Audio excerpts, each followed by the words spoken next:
भारतीय सेना का ऑपरेशन सिंदूर अभी भी जारी है। 7 मई को ऑपरेशन सिंदूर के दौरान पाकिस्तान के आतंकी ठिकानों को तबाह किया गया, लेकिन अब 13 जुलाई को म्यांमार में जो आतंकवादी ठिकाने चल रहे थे उन्हें नेस्तनाबूद करने का काम किया गया। हालांकि भारत सरकार की तरफ से, भारतीय सेना की तरफ से इस सर्जिकल स्ट्राइक की कोई पुष्टि नहीं की गई है। लेकिन अगर आप देखें कि आज क्या हुआ है, पूरा जो है तमाम लोग इसी खबर की चर्चा कर रहे हैं, क्योंकि इसमें 100 से ज्यादा आतंकवादियों के मारे जाने की खबर है। आधा दर्जन से ज्यादा जो आतंकियों के ठिकाने हैं वो पूरी तरीके से नेस्तनाबूद कर दिए गए हैं। ड्रोन से हमला किया गया और लगभग 300 से 500 बॉम्ब यहां ड्रोन से गिराए गए हैं। इस बात की जो जानकारी है वो निकलकर सामने आई। दरअसल ये जो बॉर्डर है, म्यांमार का बॉर्डर है, 1643 किलोमीटर का ये बॉर्डर हम साझा करते हैं, नॉर्थ ईस्ट के राज्य साझा करते हैं। यही बांग्लादेश के साथ भी म्यांमार बॉर्डर साझा करता है और साथ ही ये असम गुवाहाटी यहां मौजूद है, जिसे गेटवे ऑफ नॉर्थ ईस्ट भी कहा जाता है। दरअसल जो आतंकवादी संगठन यहां पल रहे हैं, इन्हें चीन आज से नहीं लगभग 2 दशक से 3 दशक से पालने का काम कर रहा है। बांग्लादेश इन आतंकियों को पालने का काम कर रहा है, साथ ही पाकिस्तान भी इन आतंकवादियों को पालने का काम कर रहा है, जिससे कि इस असम पर कब्जा किया जा सके और इसे एक अलग देश बनाया जा सके। पूरी कहानी आज विस्तार से आपको बताएंगे कि किस तरीके से पाकिस्तान, ये चाइना समर्थित ये जो आतंकवाद है। अब इससे पहले हालांकि यहीं पर इसी इलाके में 2015 में भी भारतीय सेना की तरफ से एक सर्जिकल स्ट्राइक किया गया था, उसमें भी इन आतंकियों को ढेर किया गया था, लेकिन अब जो टॉप कमांडर था इनका, उसे ढेर कर दिया गया। 1643 किलोमीटर का बॉर्डर हम साझा करते हैं। अरुणाचल प्रदेश, नागालैंड, मणिपुर, मिजोरम के साथ बॉर्डर साझा होता है। बाकी भौगोलिक जो स्थिति है म्यांमार की और भारत का जो बॉर्डर है, वो वहां घने जंगल बहुत ज्यादा है, ऊंची ऊंची पहाड़ियां, इसलिए आतंकी और आतंकियों के जो हथियार हैं वो आराम से उनकी घुसपैठ यहां हो जाती है। भारत और म्यांमार के बीच मोरेह मणिपुर और तामू म्यांमार, ये 2 इलाके हैं। जैसे सीमावर्ती शहरों से मुक्त आवागमन की नीति है। जिस तरीके से भारत और नेपाल का बॉर्डर है, वहां आप एक आसान से शब्दों में कहें कि कोई भी अपने देश का पहचान पत्र दिखाकर नेपाल से भारत आ सकते हैं और भारत से नेपाल जा सकते हैं, वहीं इन 2 शहरों के बीच भी, भारत और म्यांमार के बीच, इस तरीके की सुविधा सरकार ने दी हुई है। म्यांमार के सगाइन रीजन में भारत ने 100 से 300 ड्रोन्स का इस्तेमाल किया और उल्फा आई और NSCN खापलांग में आतंकी कैंप्स को निशाना बनाया, इन्हें तबाह किया। आज सुबह की यह घटना है। उल्फा आई के 4 कैंप्स पूरी तरीके से नष्ट कर दिए गए, बाकी खापलांग के सहायक कैंप्स भी तबाह किए गए। इनका जो लेफ्टिनेंट है यह नयन अहोम, ये इनका सीनियर कमांडर था और इसके साथ जो और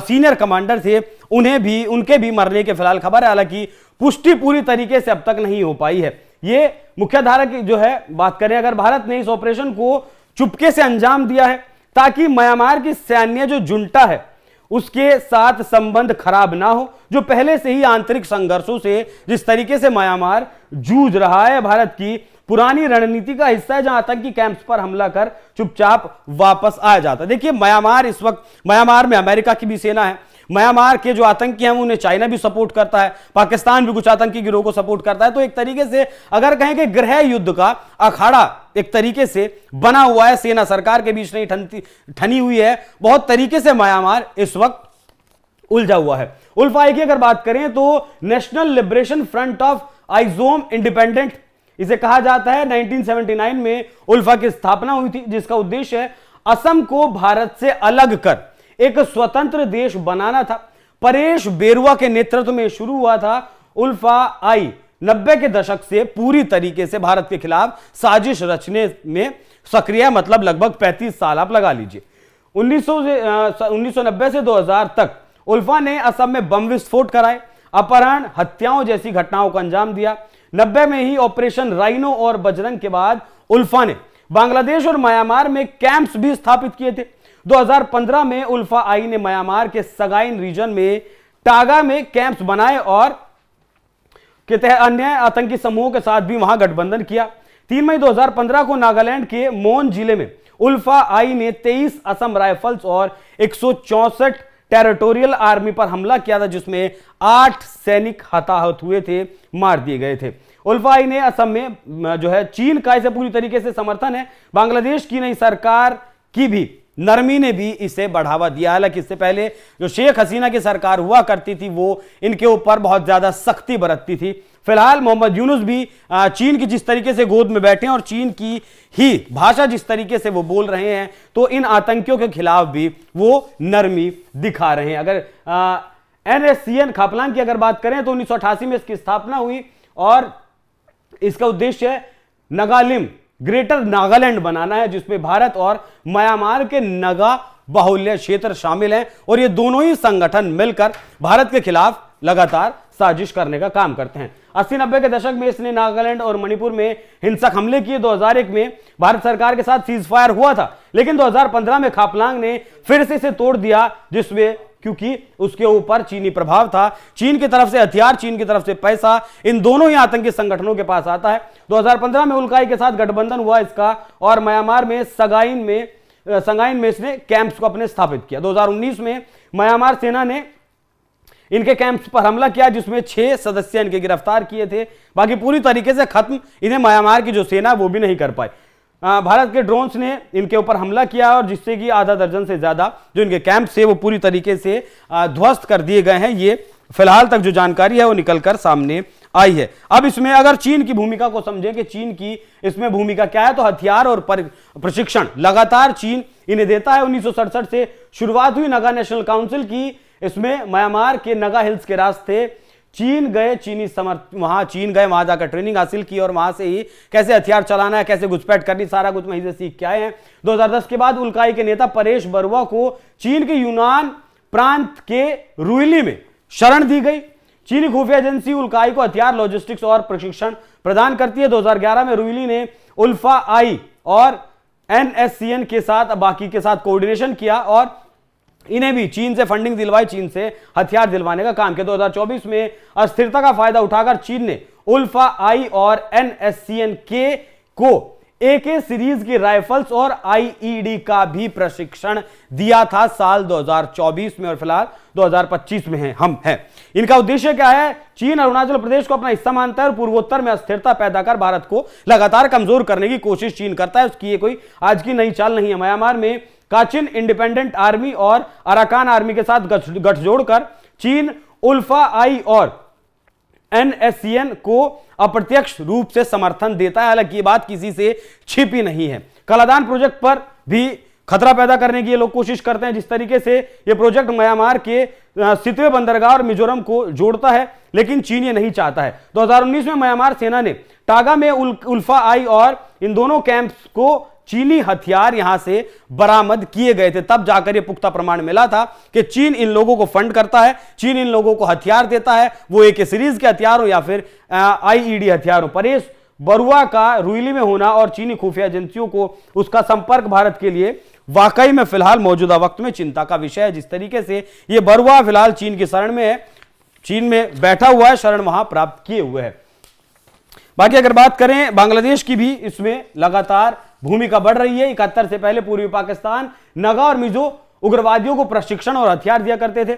1975 से 2009 शेख मुजीबुर रहमान की जब हत्या हुई 75 में, उसके बाद जो यहां जनरल जियाउर रहमान की सरकार आई, भारत विरोधी नीति अपनाई, बांग्लादेश में इन सारे संगठनों को इन्होंने शरण दी और इन्होंने भी पैसा और फंड करने का काम किया। खालिदा जिया के शासन में भी ISI के साथ मिलकर इन सबको प्रशिक्षण देने का काम किया। हालांकि शेख हसीना जब आई, शेख हसीना के वक्त में इन पर लगाम लगाई गई और इन समूहों के खिलाफ कार्रवाई शुरू की गई। अनूप चेतिया और अरविंद राज खोआ जैसे जो नेता थे, इन्हें भारत को भी सौंपा गया। बांग्लादेश ने उल्फा के कैंप्स भी बंद किए, जिसके बाद उल्फा आई म्यांमार के संगाइन प्रांत में चला गया।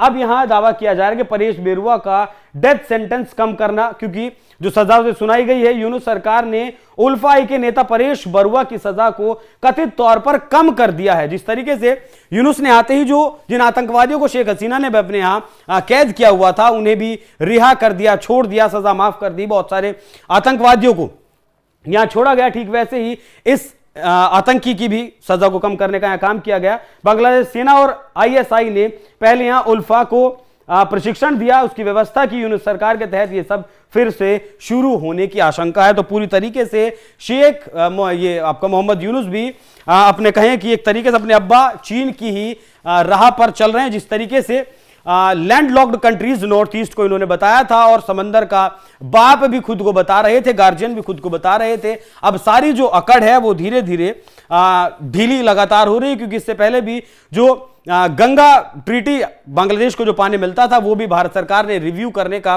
फैसला किया है। वो ट्रीटी भी 2026 में पूरी हो रही है।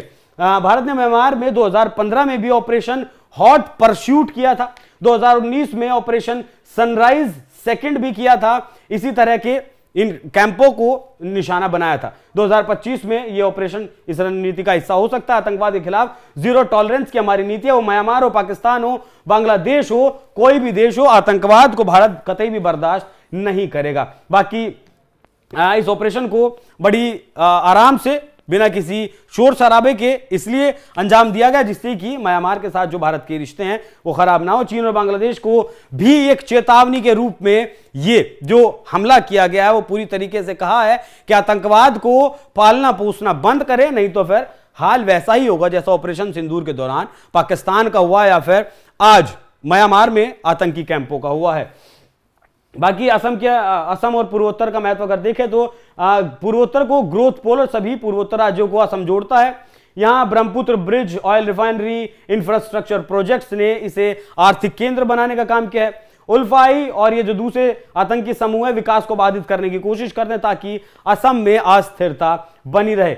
अगर सिलीगुड़ी कॉरिडोर की बात करें तो 22 किलोमीटर चौड़ा ये है और चीन लगातार इस पर नजर रखता है, बांग्लादेश की मदद से ही क्यों ना रखता हो, क्योंकि अभी जब $400 मिलियन की फंडिंग मोहम्मद यूनुस चीन से लेकर आए, वहां सिलीगुड़ी कॉरिडोर के नजदीक ही चीन के साथ मिलकर बांग्लादेश एक प्रोजेक्ट पर काम कर रहा है। बाकी लाल मुनीर हाट का जो एयरबेस है बांग्लादेश का, जो मेघालय से सिर्फ 12 किलोमीटर की दूरी पर है, जो भारत की सीमा से ये सिर्फ 12 किलोमीटर की दूरी पर है, इस पर भी खबरें ऐसी हैं कि चीन ने अपने ड्रोन्स और अपने रडार सिस्टम तैनात कर दिए हैं। तो पूरी तरीके से सिलीगुड़ी कॉरिडोर पर भी इन दोनों देशों की नजर है और शायद इसीलिए landlocked countries Muhammad Yunus ने बताया था।